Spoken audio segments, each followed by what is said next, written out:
Kelas 3 yang 35.000 sekarang ini akan mengalami kesulitan membayar lebih 70.000. Yang 35.000 saja banyak yang nunggak.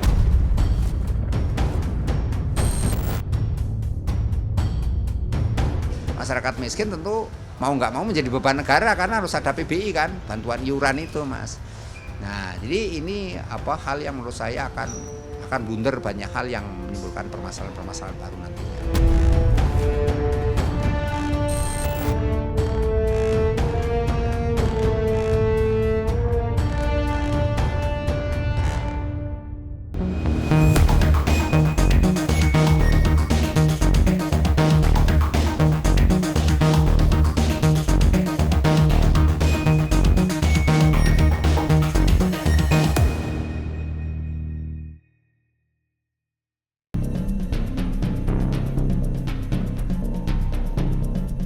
Presiden Joko Widodo resmi menghapus sistem kelas 1, 2, dan 3 Badan Penyelenggaraan Jaminan Sosial atau BPJS Kesehatan. Sebagai gantinya, pemerintahan Jokowi akan menerapkan sistem kelas rawat inap standar atau KRIS. Perubahan tersebut diatur dalam Peraturan Presiden Nomor 59 Tahun 2024 tentang perubahan ketiga atas Peraturan Presiden Nomor 82 Tahun 2018 tentang jaminan kesehatan yang ditetapkan pada Rabu 8 Mei 2024. Itu bukan dihapus, standarnya disederhanakan dan kualitasnya diangkat jadi udah pastinya. Kan sekarang semuanya naik ke kelas 2 dan 3. Jadi diharapkan lebih standar dan layanan masyarakat. Nanti Permenkesnya sebentar lagi kita sudah berkoordinasi. Kapan tuh Pak akan ditandatangani nanti Pak? Termasuk ya. Lebih lanjut, juru bicara Kementerian Kesehatan Dr. Muhammad Syahril menyebut, KRIS menjamin semua golongan masyarakat mendapatkan perlakuan sama dari rumah sakit, baik pelayanan medis maupun non-medis. Yang disebut dengan kelas rawat inap standar, ya. Ada 12 komponen yang harus memenuhi syarat itu. Nah, dengan komponen itu menjamin semua peserta ini mendapatkan layanan yang sama, termasuk layanan medis. Jadi saya ulangi, layanan medis maupun layanan non-medis, semua peserta JKN ini mendapatkan yang sama. Merujuk pada Perpres tersebut, pemerintah menargetkan sistem KRIS akan mulai berlaku paling lambat pada 30 Juni 2025. Dengan berlakunya sistem ini, maka semua peserta BPJS akan mendapatkan ruang rawat inap dengan fasilitas yang serupa. Pada masa transisi inilah seluruh rumah sakit yang bekerja sama dengan BPJS, jadi nggak seluruh rumah sakit juga nih yang harus KRIS, yang bekerja sama dengan BPJS itu menyesuaikan sarana prasarana yang dimiliki.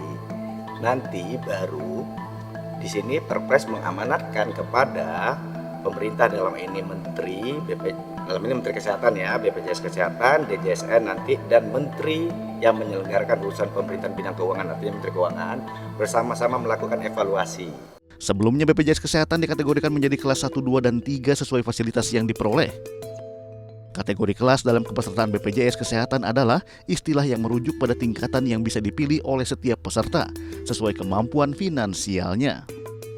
Sebab antara kelas 1, 2, dan 3 memiliki jumlah biaya iuran yang berbeda-beda untuk dibayarkan setiap bulan. Meski iurannya setiap kelas berbeda, hal tersebut tidak mempengaruhi tindakan pelayanan medis yang didapat para peserta. Perbedaan terdapat pada fasilitas kamar atau ruang rawat inap peserta. Peserta BPJS kelas 1 akan mendapat fasilitas ruang rawat inap dengan jumlah pasien paling sedikit 2 hingga 4 orang. Ruangan tersebut memiliki fasilitas TV, lemari es, dan AC. Peserta kelas 1 bisa memilih dokter spesialis dan diwajibkan membayar iuran sebesar Rp150.000 per orang per bulan.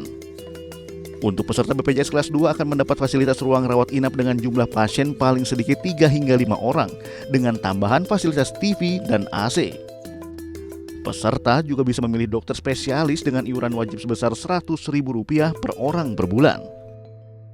Sementara peserta BPJS kelas 3 akan mendapat fasilitas ruang rawat inap dengan jumlah pasien paling sedikit 4 hingga 6 orang. Untuk kelas ini, dokter spesialis ditetapkan oleh instansi kesehatan. Pada kelas ini, peserta dibebankan membayar iuran sebesar Rp42.000 per orang per bulan. Iuran tersebut disubsidi pusat sebesar Rp7.000 per orang per bulan.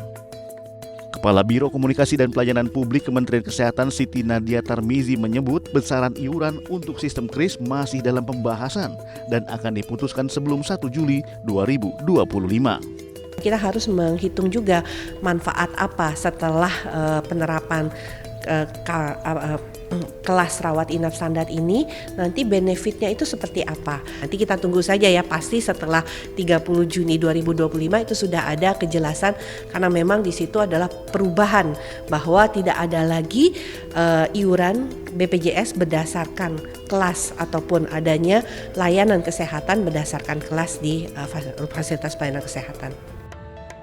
Sementara pengamat kebijakan publik Universitas Trisakti Trubus Rahardiansyah mengkritisi perubahan sistem penyelenggaraan jaminan kesehatan yang dilakukan pemerintah. Di satu sisi pemerintah sendiri juga ini posisinya ya seperti mengejar target karena kepemimpinan Pak Jokowi sudah selesai gitu kan. Jadi kenapa dicanangkan sekarang? Kemudian dengan harapan nanti pemerintahan berikutan melanjutkan. Pemerintah harus memikirkan, ini kan dipaksakan harus uji jalan. Nah tentu sejauh mana kesiapan dari ini sendiri, ya rumah sakit ya menurut saya juga kesiapan dari sisi ini Mas, anggaran.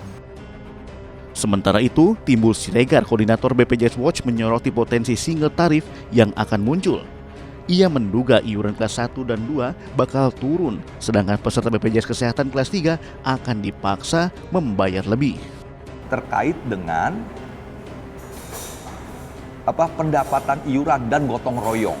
Konsep gotong royong itu kan berarti yang mampu membayar lebih, yang tidak mampu okelah. Kalau besok nanti berlaku kelas rawat inap standar dengan satu ruangan, maka kan iurannya akan menjadi tunggal, akan satu.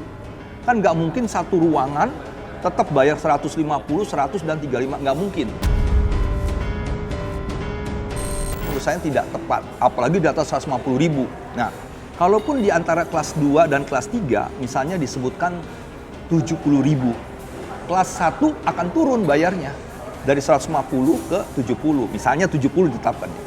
Kelas 2 100 ke 70. Ini kan artinya pertama yang mau saya katakan, pendapatan iuran JKN itu akan menurun. Ya.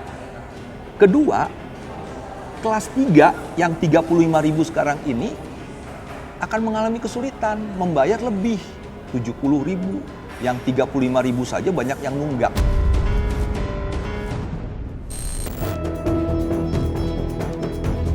Segudang ancaman mengintai jika penetapan sistem KRIS diberlakukan. Apa saja dampak perubahan tersebut dan sejauh apa kesiapan rumah sakit? Selengkapnya hanya di iNewsFile sesaat lagi.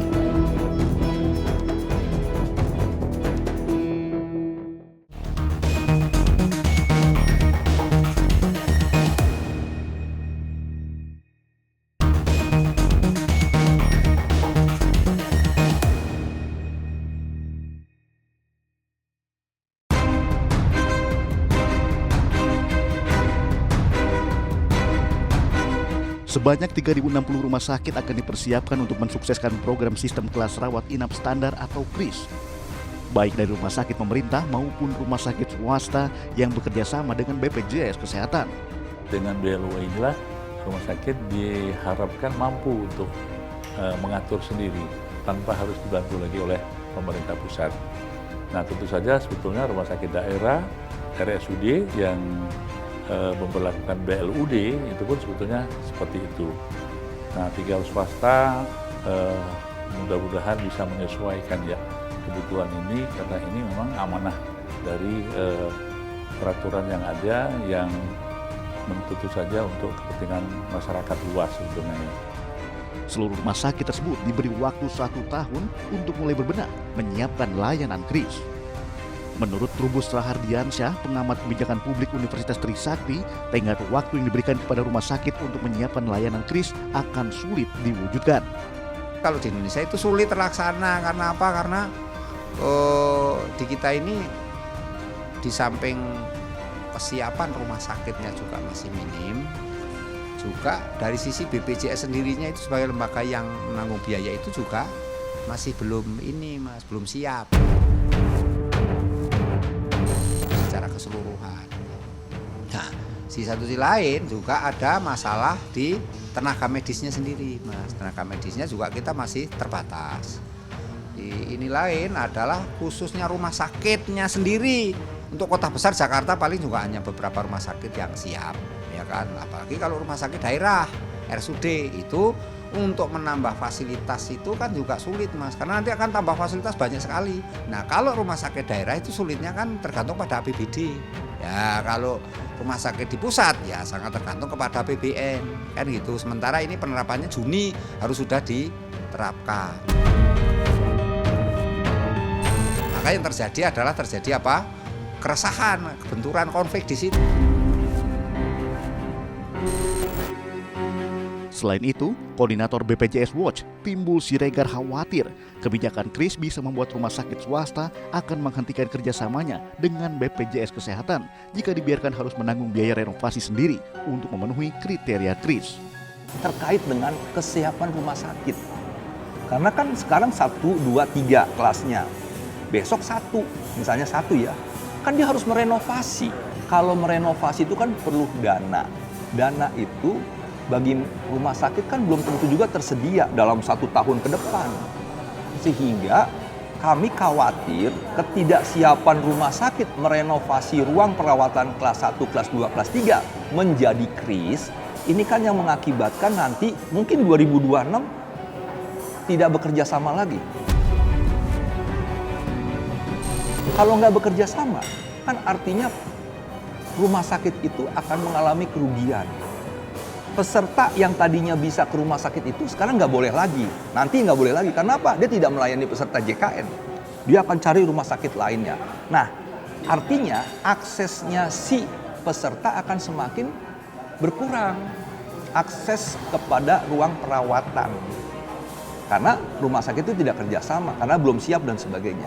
Jadi kelas rawat inap standar ini memang mereka menargetkan ada 12 standar dari kelas rawatan, di mana 12 standar itu alhamdulillah kita sudah mengimplementasikannya dalam sehari-hari di rumah sakit kita. Dan itu kita sudah mengimplementasikan sejak lama, karena memang rumah sakit kita ini selain berstandar akreditasi nasional juga berstandar akreditasi internasional, yaitu GCI.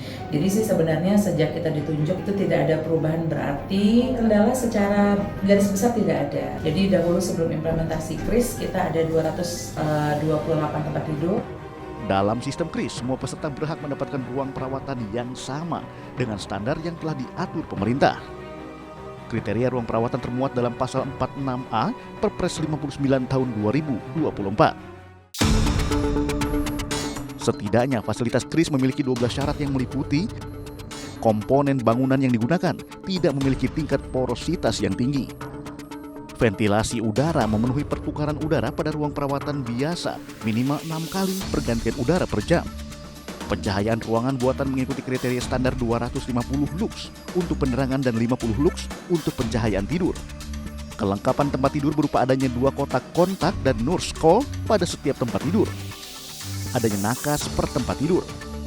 Dapat mempertahankan suhu ruangan mulai 20 sampai 26 derajat Celcius. Ruangan telah terbagi atas jenis kelamin, usia, dan jenis penyakit. Kepadatan ruang rawat inap maksimal 4 tempat tidur dengan jarak antar tepi tempat tidur minimal 1,5 meter. Tirai atau partisi dengan rel dibenamkan menempel di plafon atau menggantung. Kamar mandi dalam ruang rawat inap. Kamar mandi sesuai dengan standar aksesibilitas. Adanya outlet oksigen. Ini sebenarnya amanat dari aturan-aturan atau undang-undang tentang sistem jaminan kesehatan yang sejak awal sudah menentukan bahwa perlu adanya kelas rawat inap standar. Jadi dalam memberikan akses kepada masyarakat, dalam hal ini adalah akses pelayanan kesehatan termasuk kebutuhan hak dia terhadap kesehatan, maka masyarakat itu berhak untuk mendapatkan yang kita sebut sebagai kelas rawat inap standar. Salah satu dampak positif dari implementasi KRIS kelak ialah hilangnya diskriminasi pelayanan kesehatan. Kita optimis bahwa dengan adanya kelas standar ini, orang-orang akan jauh lebih berani untuk akses layanan kesehatan. Karena kalau sekarang kan seperti yang kemarin-kemarin mungkin orang miskin juga enggan masuk ke kelas perawatan kelas 3 begitu karena ada yang terlalu penuh, ada yang satu ruangan bisa 12 bed gitu. Nah kalau sekarang kan akan ada standar yang kualitasnya diperbaiki. Namun perubahan BPJS Kesehatan menjadi KRIS juga memiliki segudang ancaman. Munculnya potensi tarif tunggal yang membuat peserta BPJS kelas 3 dipaksa untuk membayar lebih. Penurunan pendapatan iuran jaminan kesehatan nasional JKN karena sistem tarif tunggal. Potensi tunggakan iuran semakin besar. Munculnya ancaman defisit keuangan yang berujung penelantaran kesehatan masyarakat. Peserta BPJS Kesehatan kelas 1 dan 2 akan merasa tidak puas dengan pelayanan KRIS. Munculnya ketidakpastian ruang perawatan atau terhambatnya akses ruang perawatan bagi peserta JKN lantaran sejumlah rumah sakit yang belum siap dengan fasilitas KRIS atau rumah sakit dengan fasilitas KRIS yang terbatas. Kami mendukung kualitas ditingkatkan. Jadi kehadiran KRIS itu memang meningkatkan kualitas kata pemerintah, mutu. Ya, setuju.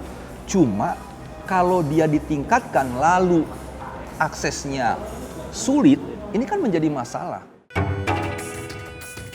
Penerapan KRIS diharapkan tidak menimbulkan masalah baru, terutama soal pembiayaan. Pemerintah harus memperhatikan nasib bagi penerima bantuan iuran jaminan kesehatan atau BPJS PBI, serta peserta non-PBI kelas 3 yang sebagian iurannya mendapat subsidi pemerintah.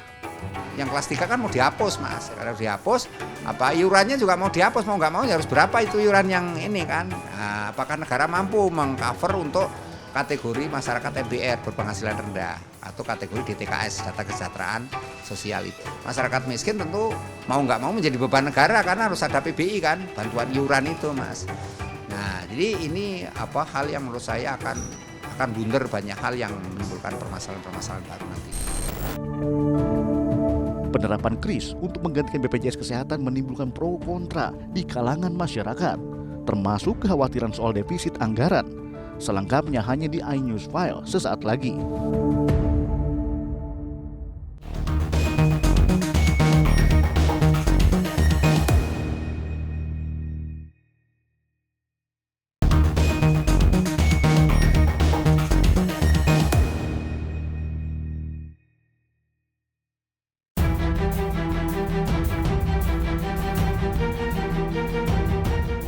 Perubahan Badan Penyelenggaraan Jaminan Sosial atau BPJS Kesehatan menjadi kelas rawat inap standar atau KRIS akan dilakukan pemerintah secara bertahap. Kebijakan ini digadang-gadang akan memberikan kesamaan dan keadilan bagi seluruh lapisan masyarakat dalam pelayanan kesehatan. Namun setiap kebijakan baru pasti akan menuai pro kontra di kalangan masyarakat, terutama bagi peserta jaminan kesehatan nasional. Waduh, rugi juga. Kalau buat sakit kita jadi bisa bayar. Kalau yang gratis kan enak tuh. Biasanya saya di Rumah Sakit Agung tuh, anak saya tuh gratis BPJS. Wah, merugikan itu. Semuanya bayar, anak saya, bini saya. Wah, kacau. Bisa rugi itu. Menang BPJS. Kalau dari saya sih cukup baik ya, jadi sama semuanya. Cuman mungkin balik lagi dari rumah sakitnya kebijakannya seperti apa. Takutnya pasiennya menumpuk kah? Atau fasilitasnya jadi menurun. Mungkin ditingkatkan lagi dari rumah sakitnya. Nah, saya sih setuju. Ya alasannya biar semua tuh sama rata, nggak ada perbedaan kelas 1 kelas 2. Soalnya kan untuk yang kelas 3 itu kemungkinan lebih dipersulit daripada kelas 1 kelas 2 gitu kan. Untuk mengetahui respon peserta BPJS Kesehatan terkait rencana perubahan ke sistem KRIS, tim iNews File mendatangi salah satu rumah sakit swasta di daerah Jakarta Pusat yang saat ini tengah menjalin kerjasama dengan BPJS Kesehatan.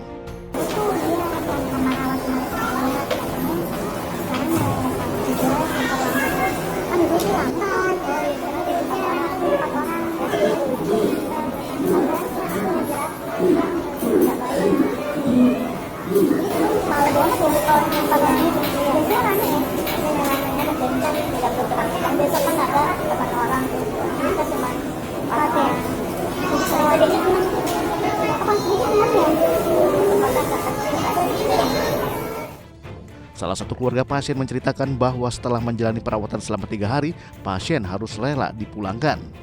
Selain itu, jumlah pasien dalam satu kamar inap pun lebih dari 6 pasien.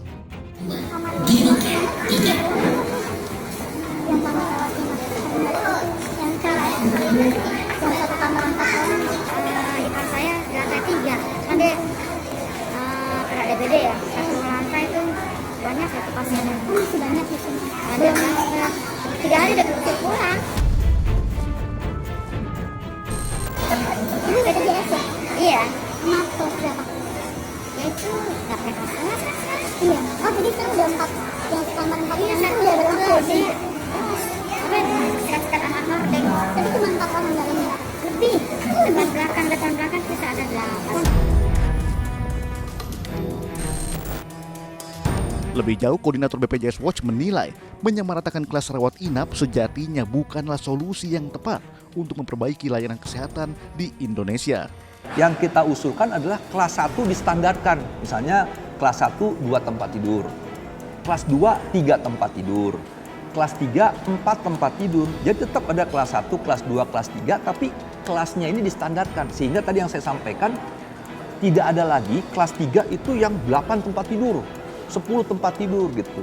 Nah, demikian juga sekarang masih ada kelas 3 yang kamar mandinya di luar. Nah, itu ditarik ke dalam.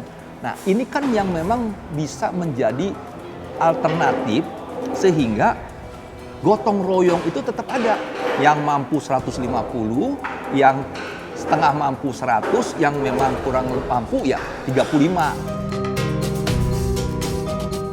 Alih-alih memaksakan sistem kelas tunggal, pemerintah sebaiknya membenahi tata kelola BPJS Kesehatan yang masih sembraut.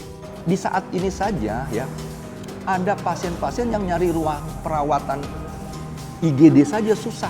Ataupun sekarang tidak diterapkan KIS dengan kelas 1, kelas 2. Tolonglah pemerintah juga bisa hadir untuk mencarikan ruang perawatan gitu ya. Pemerintah itu Kementerian Kesehatan atau Dinas Kesehatan atau BPJS Kesehatan. Sehingga kalaupun ada saat ini misalnya pasien datang, betul lah IGD itu penuh atau ruang perawatan itu penuh. Tinggal dia standby di sana, si pemerintah atau BPJS Kesehatan yang mencari ruang perawatan di rumah sakit mana yang memang benar bisa menangani ya. Sehingga peserta atau pasien beserta keluarga tidak cari sendiri-sendiri gitu. Yang sekarang juga masih terjadi ya. Nah, ini yang kami harapkan gitu ya sebenarnya. Penerapan sistem KRIS tidak hanya berdampak pada sarana dan prasarana layanan kesehatan yang diterima pesertanya, tetapi juga berdampak pada aspek keuangan. Penerapan KRIS dikhawatirkan mengganggu keuangan hingga menyebabkan defisit anggaran, seperti yang terjadi di tahun 2014 hingga 2020. Sejak 2014 sampai 2020 kemarin, itu kan kita defisit yang relatif besar. Sehingga dampak defisit itu kan rumah sakit tidak dibayar normal, sehingga rumah sakit cash flow-nya terganggu, sehingga rumah sakit tidak bisa membeli obat, bayar dokter, bayar perawat, bayar para cleaning service, pegawai-pegawai rumah sakit. Ini kan punya dampak akhirnya kepada siapa? Kepada pasien. Nah, jadi kita berharap jangan sampai KRIS ini menyebabkan pendapatan iuran menurun, kemudian mengalami defisit ke depannya.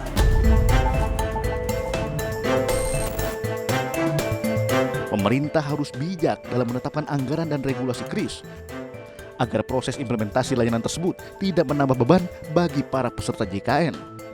Iya, kalau menurut saya sekarang pemerintah lebih baik ke ini aja dulu, mengedukasi dulu kepada masyarakat supaya tidak timbul istilahnya bukan hanya polemik tapi juga keresahan terkait pelayanan itu sendiri gitu loh Mas. Kayaknya tantangannya regulasinya belum ada. Iya, itu kan harus ada susunan kebijakan regulasinya dulu supaya nanti tidak timbul simpang siur, timbul konflik implementasi namanya. Jadi implementasi itu ya penerapannya di lapangan jadi membingungkan, baik rumah sakitnya juga bingung, BPJS-nya bingung, kemudian dari sisi masyarakat juga bingung. Perubahan sistem penyelenggaraan jaminan kesehatan yang dilakukan pemerintah harus diikuti dengan ketersediaan sumber dana yang ada, termasuk keseriusan pemerintah untuk mengecek secara rutin implementasi di lapangan nantinya. Agar tidak ada lagi disparitas dalam pelayanan kesehatan antara peserta BPJS Kesehatan dan seluruh peserta bisa mendapatkan pelayanan kesehatan sesuai dengan standar yang ditetapkan guna meningkatkan kualitas hidup masyarakat Indonesia. Jadi jangan bilang Anda tidak tahu akan permasalahan ini karena kami sudah memberitahukannya.